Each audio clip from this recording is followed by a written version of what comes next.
Hey everyone, it's Tyler Esselman. And Michael Osinski. And you are listening to This One Goes to 11. This One Goes to 11, the podcast where we invite someone to share an album with us that they believe is perfect. So perfect, in fact, Michael. So perfect that 10 out of 10 simply isn't good enough.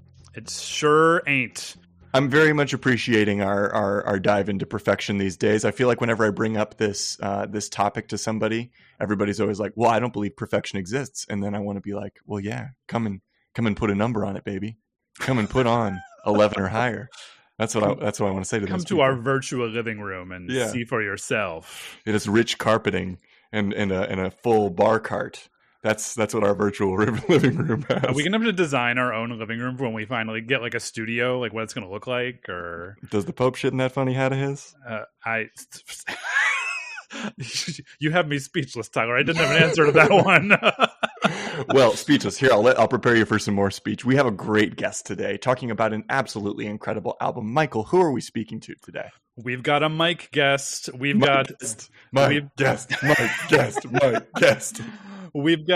Gigi Naglak. Gigi Naglak might be the person on this podcast who has known Mike the longest, since they met in August of 1997 when she was a member of Drew University's orientation committee, the Mighty OC.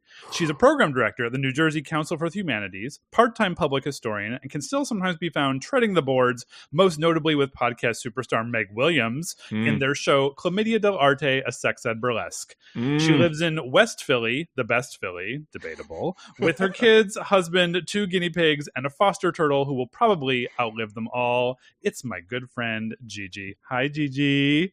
Hi, Michael. Is it weird to say Michael? Yes. Hi, Michael Anthony Thomas Aquinas Osinski. Thomas Aquinas, was that it? You went Aquinas? That was my confirmation. Yeah. Mine was Vincent. But you knew that, right? That scans. That works. Yeah. Shut up. Gigi, were you raised Catholic? I was not. But I am Jewish, so I do have a Hebrew name. Yes, which is Gilat Rivka. What does it mean? Gilat is a derivative of the word for joy, the Hebrew word for joy, and Rivka is Rebecca. Wow. That's very okay. I didn't know that. I didn't know Rivka, but I'm connecting some dots here. Very, very cool. There you go. Well, we're super stoked to have you on. And we talked about off pod that we met in passing that one time that Michael and I did a show together in Philly. Man, if that didn't completely fly out of my head. And at the time I had a newborn too, or I guess she wasn't newborn. She was like, I don't know, 5 months old. Okay. I think like really little. Yeah. Gotcha. Lady with a baby, But we are so excited to have you talk today with us because you've brought a real banger. That's all caps underlined word banger to the pod to make your case for. Tell the people, what album hath thou brought before the This One Goes to 11 tribunal today? I am bringing forth Tracy Chapman's Tracy Chapman album. Yes. I mean, so I'm a little upset at the fact that it's become the reason why she's had a resurgence, but I will take it. I'll allow it. We need context around that though, because I think I did some digging on that, and I'm assuming that you did as well. And I may not feel as weird about the resurgence as I did before, I guess is what I'm saying. Okay. But I want to be proven wrong by both of you. Well, and so, Gigi, you get to, even though we have done away with points, you still get to evaluate Tyler's case because he is about to do something, a little segment that we like to call Tyler. It's the beginner's guide to Tracy Chapman's Tracy Chapman in 60 seconds. I knew you were going to do this to me today. Why did I know? I just had a feeling. But Gigi, you can use whatever rubric you choose to evaluate his case. You can go qualitative if you want, since you are a humanities person. I am. Anyway, Tyler, how you feeling about this one? I'm feeling pretty good about this. I told you about this, Michael, before we got on the pod, but Gigi, I want to let you know I'm actually not worrying anymore. It's this new thing that I'm trying. Sweet. Yeah, I'm really excited about it. I think it's gonna be great. And so this is Small Potatoes. I am excited to give you my version of Tracy Chapman in 60 seconds. Amazing.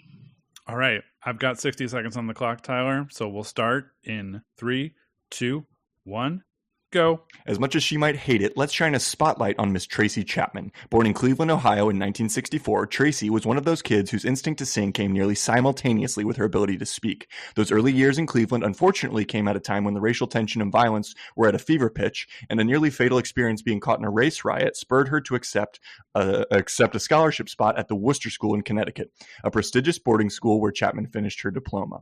Next was Tufts University. There, Chapman's songwriting sprouted wings as she gigged in cafes and clubs and busked on the streets of Boston, cultivating a folk blues sound that is equal parts personal and political and 100% her. When her Tufts classmate Brian Koppelman saw her perform at a cafe called Cappuccino, he was bowled over. He knew he needed to introduce Chapman to his father, Charles Koppelman, a music exec, which he did after some haranguing. From there, it was blast off. A self-titled debut, and perhaps most importantly of all, a performance at the 70th birthday celebration for Nelson Mandela that introduced the singular Chapman to the world. Wow. All right. There was one more line, but I was like, fuck it, I'm just going to land right there. Well, say it. What was the last line? What was the last line? Grammys and platinum records would follow, but what keeps us coming back is just her, Tracy. She's always been all about the music, and she's always been Tracy. So, whatever. All right, Gigi, what do you think? How do you do? All right, I'm going with a qualitative analysis. Great. Okay. Tyler, the National Foundation on the Arts and Humanities Act of 1965, which created the National Endowment for the Humanities and the National Endowment for the Arts, states that democracy demands wisdom and vision from its citizens. And that, my friend, gave us wisdom and vision. Wow. I'm honored. There you go. Thank you. Well, I appreciate that because I feel like it's also in the spirit of Tracy, right? There's something about simplicity where I was like, let me try to capture. Obviously, we try to do this every time we do it, but what's the essential thing, right? Her. What's the core? Mm-hmm. Yeah. Mm-hmm. Yeah. Okay, great. I appreciate that. That's certainly, it'll all contribute to your case, but now it's your turn to kind of start to lay a foundation for that case. And with that, we want to start with you. So, Gigi, could you tell us a little bit more about what your relationship with music is writ large? Yeah. So it's kind of funny when I got the invitation to be on this podcast with you all, I was like, I am the worst guest that they could possibly ask to be on this. We get that all the time. But I'm right. Because I just don't listen to music very much anymore. I've become a big podcast listener. I listen to podcasts a lot. But even that I just don't listen to. I'm finding my life is very busy. I have 4 kids that I'm helping to take care of, and a job, and friends and community and all those kinds of things. And I've gotten out of the habit of having music on in the background. This, however, was a great opportunity to take a deep dive back into this. I know we should talk about the whole thing at the Grammys this year or whenever it was. It was this year, if you could believe it. It was this year, right? Okay. Yeah. Mm-hmm. I'm not crazy. Back in, I don't know, whenever. I think January or February, something like that. Yeah. Was that it? Okay, I was going to guess March. I wasn't too far off. It helps me remember that how much I love this album, and I put the album back on. And then I went into my love of folk music comes from birth, my mother's love of folk music. It was great to actually come back to music with this, in part because of this happening, and that's why this was on the list of suggestions that I had for what could truly be the greatest, an album that goes to 11. Yeah, that's kind of the big thing. I also was really thinking about do I remember this album, my introduction to this album? And I 100% do, because I 100% remember seeing the video for Fast Car in 1988, for real. Definitely. Probably on VH1, I'm going to guess. It's not really MTV fare. Yeah, VH1 seems like the right fit. Yeah, I think. Yeah. But I remember watching this video as a kid, for real. Let's see, I would have been 11 when it came out, and I remember it very well. What did it feel like? She was an absolute revelation to me, for real. It's so interesting because this whole album, but Fast Car, when I, because that was the introduction, Fast Car felt like something that was so old and so new. It's such a classic folk song in certain ways. Yeah. But I think Tracy Chapman was just so unlike anything else that was happening at that time. Like especially what was in the conscience, or consciousness of an 11-year-old girl in Bethlehem, Pennsylvania, from a like upper middle class family, that kind of thing. Right. Everything about her I thought was just phenomenal. And so she's so raw. She's so honest. There is like absolutely no bullshit in Tracy Chapman. And I love that. What other folk music were you listening to? Like what sort of things did your mom play, or like what was playing around the house that like led you towards the direction of Tracy Chapman? Yeah. The first album I ever remember truly loving was Peter, Paul and Mary's Peter, Paul and Mommy album, which has that's another one that goes to 11, man. Yeah. Banger. Let's just say, without showing our cards too much, you might not be alone in that opinion. Oh man. I know I'm not among many friends. That album is just marvelous. But like my mom listened to Peter, Paul and Mary. I grew up listening to Peter, Paul and Mary, to Simon and Garfunkel, to American Pie by Don McLean, the album. Yeah, that was my mom's jam. Mm-hmm. And she just played those albums all the time, and I did too. I played them on my little Fisher-Price record album. Record player. Of course. It was blue and white. Oh, yours was blue and white? Mine was blue and white. Ooh, I didn't know they had other colors. I thought it was always like that like tan cover with like the orange hand. What do they call? I don't even know the names of the parts of a record player. Like the arm. The arm. The arm. Yeah, the arm was orange, and so so you were fancy. So that's good to know. There you go. Did they work well? Those, not to show my age, but like, were they like functional? Yes. Yes, surprisingly well. Really? Like they were decent. Cool. Totally decent. I bet they wouldn't be if they made them today. Oh God, toys these days, They just fall right apart. Yeah. I still have my Peter, Paul and Mommy album that like I grew up listening to, that my mom bought. The vinyl? Like the vinyl, yes. Oh wow, okay. And my mom bought my kids a record player a few years ago so that they could play it along with my Smurfs records and the Mickey Mouse records and all that stuff. So right. But they're not interested. It's anyway. We've talked on this podcast about kids these days and music and how it's we have, but also vinyl's blowing up though again. Like they're and not in like a. I mean, I don't know the real economic currents. I don't know enough about them to speak with any kind of authority on it, but I feel like I keep hearing about people saying, vinyl's genuinely coming back. And I don't really know what that means. It's possible, I think, in their 20s, if they really become like music people, then maybe, but like, Spotify and whatever Google Play is now are just much easier. Our tech overlords. Yeah. Tech overlords. Yes. For sure. They are 100% behind the tech overlords. Yes. Do you sing, Gigi?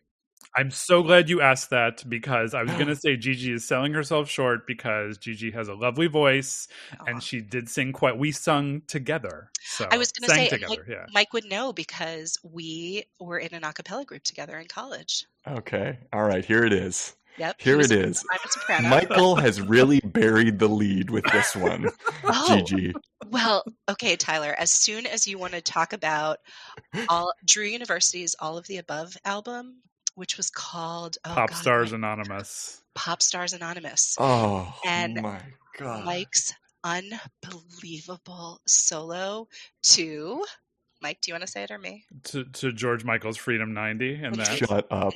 Well, I mean, I didn't do the whole song. Just there was a key part that was mine. See, the thing is, though, like we can't really do this in a podcast because you really need to see him dance while he's doing it. Oh, you're breaking my heart that I wasn't there. This is so magical. That sounds utterly magical. Michael, I bet, do you have a decent little voice? I don't know if I've ever heard you sing. More than decent. It's all right. I mean, I'm clearly a bass. Like yeah. I'm like low baritone, but like mostly bass. But like no, Tyler, acapella was huge on Drew's campus. Was it every spring? What was it called? Was it Jam Fest? Yeah, which lasted let's be real, Gigi. That lasted too long.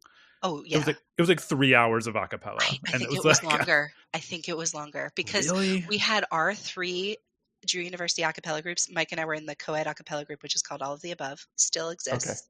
Awesome. Nice. Go All of the Above. Nice. And then the other 2 on campus, one male, one female. And then we'd invite other schools That's also. right. So, and I'm thinking like, probably not all of our sets lasted a full hour, but they were like the better part of an hour. That must have been like a 4 or 5 hour concert. It was a long concert. Yes. Yeah, that's long. It's long. It's long. That's amazing. That's amazing. It's a uniquely. I guess I'm also understanding it's kind of a uniquely American college tradition. Yeah. Sort of. The way that, I mean, a cappella probably existed somewhere in the Anglo world that got transported over here in some way, but it seems to really be like it was a scene I was so not a part of. So it's kind of cool that you guys were both in it truly. It was very big at Drew, but we had a very good time with it. There were definitely people, especially from other schools, who took it way more seriously than Oh, we did. yeah. I mean, other groups would other groups would have like really perfectly arranged. I mean, we had decent arrangements. Yeah. Did you do the arranging yourselves? Yeah, but it wasn't like no one was pulling out like sheet music and like trying to figure it out that way. It was we would listen to the song and try and hear our parts in it. Like it was all done by ear. I mean, it was so. But you're right. We always did have fun with it. Yeah. Although I will say, I am still a bit saucy that no one, our dear friend Hillary, who was also part of the a cappella group, she and I one summer came up with the idea that it will be hilarious if our a cappella group did 9 Inch Nails Closer Yes. a cappella, and it would be, yeah. we were voted down. So What? Well, listen, I also wanted Greg Morgan to do a ridiculous song from the early 60s that's called Cha Cha d'Amour. I remember that. Yes. And he was like, no. That, and I was like, come on, man. It would be so ridiculous. And I would love it so much. The Cha Cha d'Amour sounds like it's something I want to get involved with. Oh right? my God. It's Dean Martin, I think. And it's, go look up the song and enjoy yourself. Yeah, he was, and then make yourself more bass. And, His voice was way more bass than mine. So it would have been outstanding. It would have been great. All right, I'm sensing a maybe special episode in the future where we might need to circle the wagons with people who have done a cappella in college. Oh yes, that could be kind of fun. Yeah. Yes, you two can be the leaders of that. Like you can be the moderators of it. That'd be fun. It'll be like the dorkiest episode we've ever made. ever. We've made some pretty dorky episodes, though, Yep. Michael. I think every episode's pretty dorky. This is true. No, man, that would really be up there. Mm-hmm. All right, so but let's look at the context of you two at that time, right? So you were doing a cappella together, but what other? I kind of know. I know a lot of the music that Michael was listening to at that time. Sounds like you were probably listening to Tracy Chapman all the way through college. What else were on your mixtapes in those days? Oh my God. Well, if it was, I think if it was me making the mixtape, it was full of everyone who was at the Lilith Fair, right? It was like, this is Sarah Beautiful. McLachlan, Dar Williams, Tori Amos were like the ones for me. Indigo Girls. Indigo Girls. Are you kidding me? Yeah. Melissa Etheridge. Indigo Girls and Melissa Etheridge were in Philly a couple, like 5 days ago, 6 days ago, something like that. And I was on vacation, so I freaking missed it. When I came back from vacation, it was fantastic. I'm sure it was fantastic. Basically, I was looking on Facebook and everyone I know was there. Every single person, every human that I know who lives anywhere near Philadelphia, and several who don't, were all there that night. It was amazing. Was it a co-billing? Was it like they were both headlining there? Okay. Because my dad and my stepmom just saw Alanis Morissette. I'm not sure if I mentioned this to you, Michael. And Joan Jett opened for Alanis Morissette. What? Isn't that kind of weird? That's weird. Feel like it should be the other way around? Yeah, maybe. Or at least a co-billing. A co-billing would be nice, wouldn't it? Well, I guess maybe Alanis is still the bigger draw at this point. I suppose so, yeah. The more recent draw, yeah. Yeah. Bigger Alanis. name. Anyway. Alanis would have been in my CD player in 1997. The CD player that I had in 1997 is across the room from me right now, by the way. It still works. As are all of those CDs in a CD folder thingy, like binder thing. Mm-hmm. Yeah. Oh yeah, Case Logic. Oh yeah. Case Logic. Yep. Oh yeah. Gotta I have remember that. Absolutely. Well, you've mentioned like when you heard Fast Car for the first time. I'm wondering, do you remember your first experience with the whole album, or do you have like a memorable moment? Like, I don't know, are there other people on Drew's campus that you would sort of share the album with? Like, I guess what's your experience with the album itself? Yeah, no, the album is the kind of thing.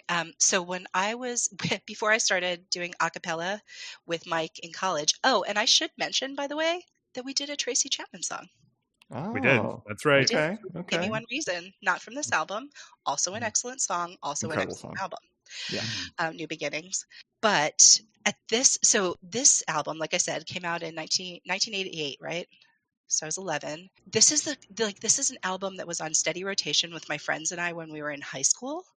And when I think I was really like formulating my own interest in music and still loved folk music, but instead of it being Simon and Garfunkel and Peter, Paul and Mary, it was the Indigo Girls and Tracy Chapman and Your Andy folk Dan. music. It was my Yeah. folk music, right? Which my mom, incidentally, really likes as well. Yeah, and then my friends and I would all get together and like we would go play open mic nights. And like two of my friends played guitar and then my like other friends and I would sing in harmony, primarily to the Indigo Girls, but like this is the kind of stuff we would sing. Yeah. Was the stuff that was on this album. Tracy sings way too low for me. Unfortunately, I can't really sing her songs, which always makes me sad, but because I'm a very high soprano. But this is this is the kind of stuff that we would have been like at all of our, like when we'd hang out and listen to music, which we did all the time, or when we'd sing music. This is exactly the kind of stuff that we were singing. Re-listening to the album for this episode, I don't know how I had forgotten this, but I had forgotten how socially conscious she is as an artist. And like I'm thinking about that too. Like, how did we forget? It's so political. I know, listening to the lyrics, and I'm just sort of like, oh my God, like every single song on this album is addressing some sort of social issue. Yeah. And it just like, I don't know how that's not the thing that that's not the thing that I remembered about it. This comes to like my theory of this album, Mike, which is that I think this this album is like a dissertation, a thesis. Say more words. I think it starts, and this is why I had to put in my bio that I'm a public historian, because I think it's the public historian in me that's like coming out on this one. I actually think that she introduces the argument in the first track, and then which introduces us to the beginnings of a number of characters that she explores in each of the tracks after that. She comes down, there's like a few diversions through it as well. If Not Now is her call to action, and For You is the animating heart and the beating heart of the album. There you go. The last two tracks. I think that this is like in a different form, this would be a PhD thesis. I think it's brilliant. The history. I also think it tells, it's part of what makes it so traditional in the folk music genre, like because folk music was so much in the 60s in particular was a song of protest, was a song where the songs of social consciousness, like how can we talk about Bob Dylan without talking about that, right? How can we talk about Woody Guthrie without talking about I was that? gonna say, yeah.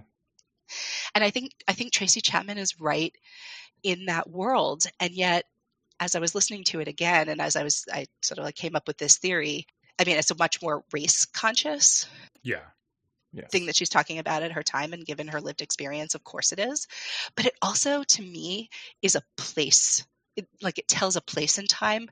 This to me says like Cleveland in the 70s and 80s. It's a like post-industrial city in the Midwest, and not a thriving post-industrial city in the Midwest. You know what I mean? This is a declining. So to me, it captures a place in the way that like a lot of the folk music of the 60s captures like San Francisco in 1968 or whatever, or in 1965, probably even better than that. There is like, to me, a real spirit of that is like anchored in the 80s and is anchored in the industrial Midwest. Yeah. Especially Fast Car, like that. I mean, that feels like that's a song very much about class and place. Like, let's get a car to get out of here. Like, it's Yeah. Yeah. Well, yeah, and it's hard to, for all the, here's your disclaimer about genre, right? This is the thing that maybe it's hard to, maybe part of the reason you forgot about that is because it does so many things at the Mhm. same time, right? It is truly rock music, kind of like folk rock music, kind of, but then it's protest music, and then it's also sort of blues, and Yep. like I think as a woman of color, there's always going to be a little bit of that R&B tag that is given to her, whether it's fair or not. I mentioned it in the 60-second intro, as you might remember, but it's like it does blend the personal and the political in a way where you genuinely can't tell where the line is. Nope.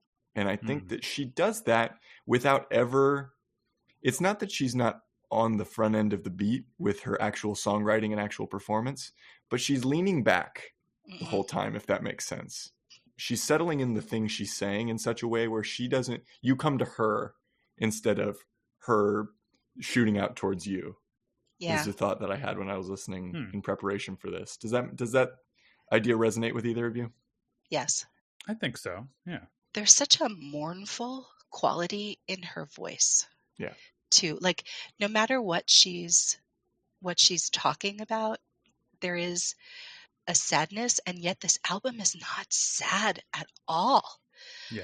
I really don't think it is, and that's sort of where I get this idea about my thesis. It's actually incredibly hopeful. Mm-hmm. Incredibly hopeful. We're past due for another taste of Tracy Chapman. So Gigi, we're gonna have to put you on the spot because you didn't tell us what your standout track was ahead of time.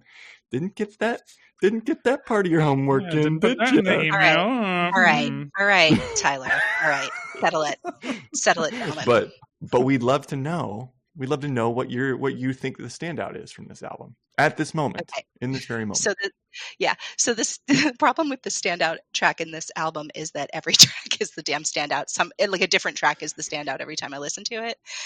I'm gonna go with, and I'm not kidding. That's actually what happened. Every single time I'd be like, "That's the one," and then the next time I'd be like, "Nope, that's the one." I am going to go with where my heart is right now and where Tracy Chapman's heart is in my great thesis about this thesis of an album. And the standout track is For You. It is the closing track. It is the closing track.